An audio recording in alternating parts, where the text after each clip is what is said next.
hit the stores, you gotta check the shelves, you gotta free them all, you gotta let them loose. Reviews from the basement. Hello everyone, welcome to another episode of Reviews from the Basement. We got Stag here doing another wrestling review. Today we're taking a look at Timeless Toni Storm from Ringside Collectibles, a little exclusive. This thing is going to be epic. I mean, just right out of the gate here, this box is very clean, if you will. The front, you're getting Toni Storm. They're doing them with their glamour shots with a red lipstick. Same kind of thing on the back there. You're getting a little signage like she's in Hollywood. Little film grate on the side there. The box is really cool. Digging that. Then you open this bad boy up and you're getting a little a napkin there signed by Miss Storm, if you will. Little X with the little smoochy poo. Fig, all black and white minus the red lipstick. Black and white title. Cool accessories. But without further ado, my darlings, hit the lights. All right, we finally got inside that box, if you will. But I think to make this review proper, Terry, Yeah? make me timeless, Stag. How's that? I think that's it. Definitely worked out well. Let's get this thing started. First with the accessorize. Starting with the heads. Extra head that I left loose here for now is a little smooch head from Toni Storm.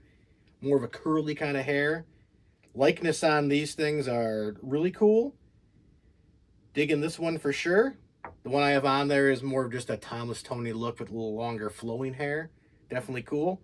Hand-wise, you're getting, she comes with basically the same kind of hands, like almost C-grips, but not C-grips. And then open slap hands. Both have tattoos, which is a really cool little feature there. They got all the tattoos on there. Digging that. She comes with a shoe. Pretty cool. But taking a look a little farther here into the figure here. You got those old school wrestling boots that she wears as part of the character.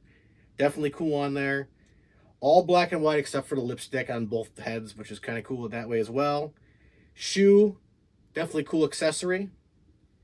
Fitting, if you will. She's in her typical like old school wrestling gear in Toni Storm.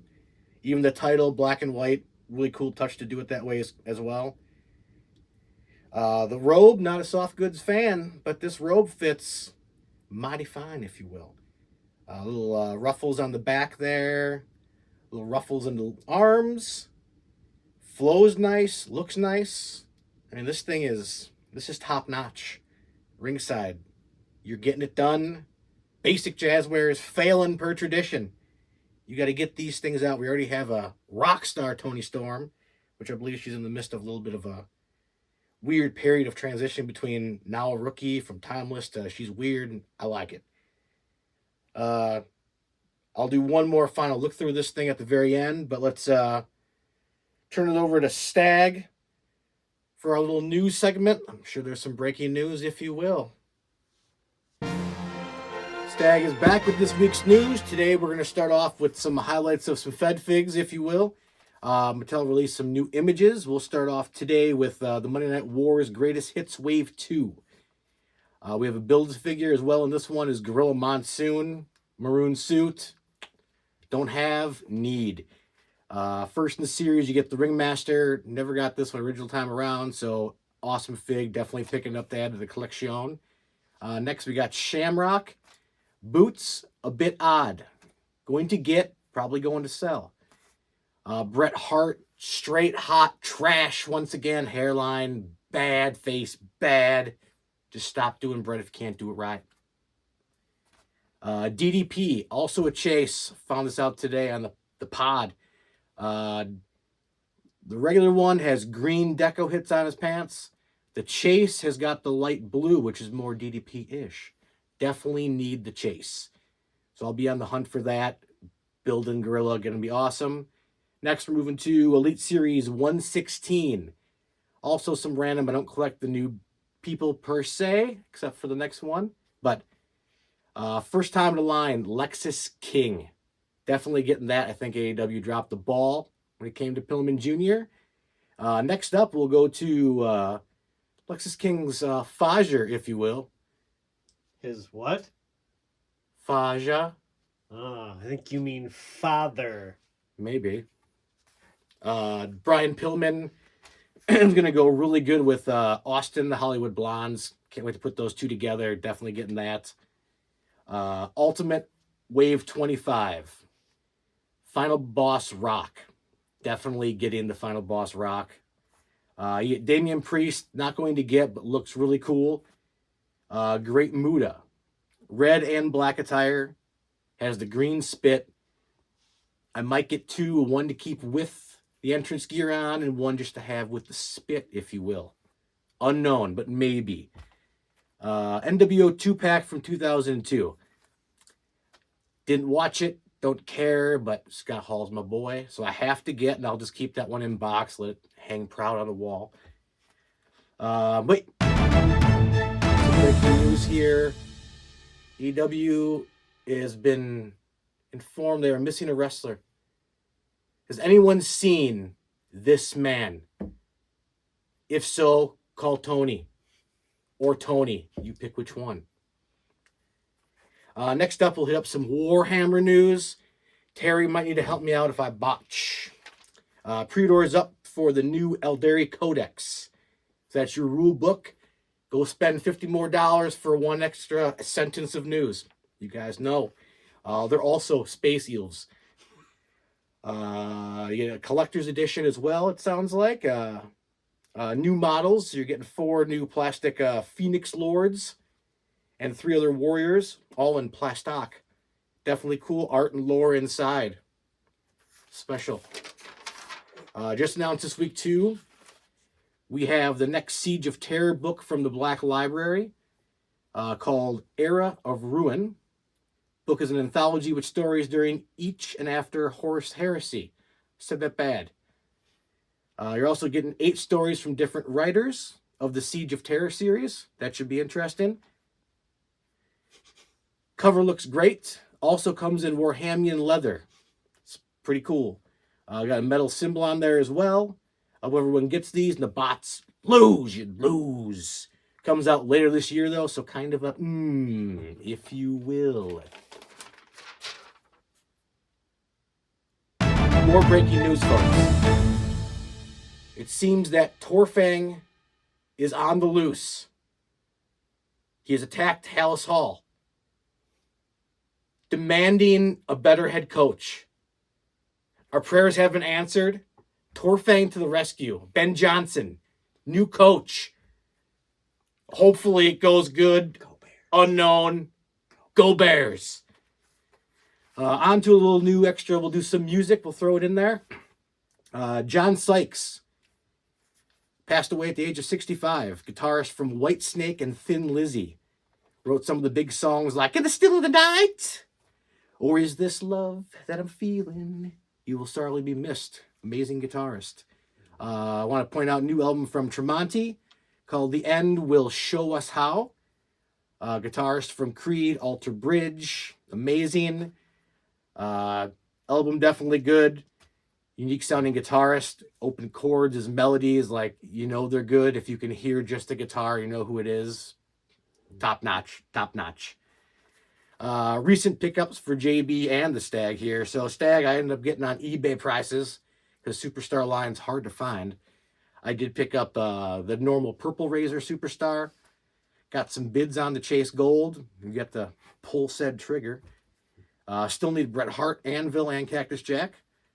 Also picked up Epic Toys DDP. And that retro looks amazing. I can't wait to get that whole box set. Go through that with you guys. Found Dusty Rhodes Ultimate. That's going to be sweet too. We purchased cards from Dave and Adams. We got the Allure Hobby Box 2024 for AEW cards. Finally shipped. We'll be doing some segments there with Steve-O as well. Look forward to that. JB picked up some Joy Toy Deathwing Terminators. That's coming up soon. He got another McFarlane Orc Mega Knob. Big figure. Awesome. Love the orcs. Obviously. McFarlane Toys Movie Maniacs. He picked up Gandalf the Grey and Aragorn. Both look awesome. Come with some like hologram cards maybe. Those should be pretty sweet. I think they're limited as well. I think the star is the Iron Studios Boromir statue. Thing's gonna be tits. By far my favorite character in Lord of the Rings. He dies in every movie he's in, but love him. That's pretty much gonna wrap up the news. We're gonna move on to a new segment called the Dynamite Blitz. Stay tuned. All right, let's get loaded up here for our debut episode of Dynamite Blitz. We started out this week's Dynamite with Ospreay and Kenny Omega going face to face. Battle Cry is back, like the other one. It's not Battle Cry. Ospreay needs the help to fight off the Callis family. Omega brings up the past that he stabbed him with a screwdriver. Never going to team with him. Then you hear the infamous brown note. Callis comes. Kenny tries to attack. Fletcher, Kenosuke step in, do some damage. You get some back and forth. Callis joins in. Archer Cage backstage. Fight ensues. They're climbing up balconies, flippity-doos, moonsaults. All leading up to them taking out the Callis family. And I believe Grand Slam Challenge has been announced with Ospreay, Fletcher. That's not right. Kenosuke and Fletcher versus Ospreay and Omega. So that should be pretty sweet at Grand Slam. Number 2, we got Bastard Pack had a vignette bleeding into Death Riders promo with Mox, building the future. He wants to take care of Cope. Been seeing it for the next 6 weeks now. Yeah. Let's move. Do something with the Death Riders. Star of the show: Hurt Syndicate versus Private Party for the tag belts. Good back and forth. Lashley's putting Zay through tables. Private Party gets beat down throughout the whole match for the most part. They come on back. Did switch up with the crowd. Private Party should be getting cheered. Hurt Syndicate booed. It flipped. That's fine. Bobby and Shelton both hit their finishers. We have new champs to Hurt Syndicates. Called it last week, folks. Definitely a good move. Moving on to a Mariah May promo. Disrespected by AEW, she said. She's going to end up fighting Toni at Grand Slam. She's going to kill her. Maybe not. I don't know what she said. Something like that. After that, we moved on to a Toni Storm promo. Followed with a Harley camera interruption. Fellow Australian. They do a song. A sweet promo in Australian. Those two killing it right now. Going back to the last Outlaw, Jeff Jarrett. He comes out for his promo. Says he wants to beat MJF. Calls out Moxley. Claudio runs out there, attacks him. Says you can't get to Mox without going through Claudio. Sounds like they set up Claudio versus Double J next week. And if he ends up beating Claudio, we get that title shot against Mox that he so desperately wants. Moving on to the next, we got Swerve versus AR Fox. Good back and forth, some high-flying spots. Cuts away to Ricochet backstage, holding those scissors. All of a sudden, Ricochet out there. Nana comes out, bashes him with pipes. They go backstage. Swerve hits the house call. Swerve stomp. Swerve wins. Little handshake at the end, which was nice. It cuts back to being backstage. Ricochet has got Nana with the scissors to the neck. Big time things coming there. Ricochet's killing it. Moving on to another Jericho segment. Can't have one of those, I got to have one of those. New York Minute with Learning Tree. Kind of blaming the Redwood Big Bill there for the loss last week. And hopefully this is push time for Big Bill. Big time. Big guy. After that, load up the thing with a jobber in the ring. MJF comes out, which was pretty crazy. Tells Double J that it's probably better to make a deal with the devil. So hopefully next week, maybe MJF helps Double J get there. Unknown. Hangman music hits. He is angry as all hell. Gets MJF out of there. Probably setting up some kind of match. Unknown. Destroys said jobber, if you will. Christopher Daniels comes back out. Gives props to Hangman and basically said that was his last match. He got beat down last week on Collision. Cutting back to a little Monet promo. 4-belt Monet as well. She's now a Rev Pro champ. This is where Harley comes in with the guitar. I botched all of that, folks. She comes in there, wants the match. Monet says she needs to at least win a match in AEW. That comes through with the guitar. Definitely cool segment with Harley. We moved on to Hayter versus Julia Hart number 2. Another solid back and forth match. Not much going on, but throughout the women, those guys they're killing it. Those guys, stupid. Hatebreaker into the Haterade for the win. I think the division for the women's is just on fire now for AEW. Hater goes on the mic, gives some props, and I'm guessing we're going to get a rubber match, a third. See who wins. Back to a Swerve promo. In 2 weeks, you're going to get Ricochet versus Swerve. That should be pretty good. Moving on to finally, House of Black is probably dead. It's dead without Malachi, but now you're going to get the Hellhounds with Miss Julia Hart. Hopefully it's even better. And then we got the main event, Cope versus the Bastard Pack. Definitely back and forth. Pretty cool match. High flying from Pack. Some brawling action in there. Some wrestling in there.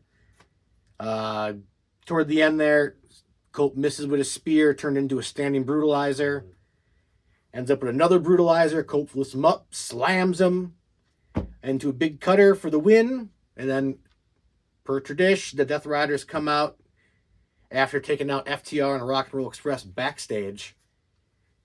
Switchblade tries to assist for the rescue, also gets beat down. Mox ends Dynamite with Cope in a Bulldog choke. Solid episode. I want to see something happen with the Death Riders beyond this. We got to give me something, AEW. They're there for a reason, AEW. Give me something. And that should do it for the Dynamite Blitz, folks. Hope you enjoyed. Sending it back to Stag for the final. Stag's back with the final go-through/review end segment here. I just want to follow up. I did switch the heads out here. I'm happy with both. Ringside, you're killing it. Keep it up. You're ahead of normal Jazzware figures with your releases, so we need you, bud. We need you. This thing will really benefit having a Luther, if you will, ringside. Big time seller. Big time. Definitely make that happen somehow. A 2-pack, even just a Luther, build a figure somehow. Learn things from Maytel. Works. It works, folks. I think overall, though, if I could add this to my list of last year's figure of the year, this would be another close second place runner-up for sure. I'm giving this thing a 5 shiny stars out of 5 shiny stars for the timeless one. Definitely cool. Glad I picked this thing up. Glad I opened it. Moving forward, I think next week JB is hitting up a Joy Toy Tyranid. Three of these things definitely look cool. Can't wait to see how those things turn out. Joy Toy is always cool. Definitely good. But I think you guys enjoyed the episode, I hope. We will see you next time. And just like Thomas would say, chin up, tits out, and watch for the shoe!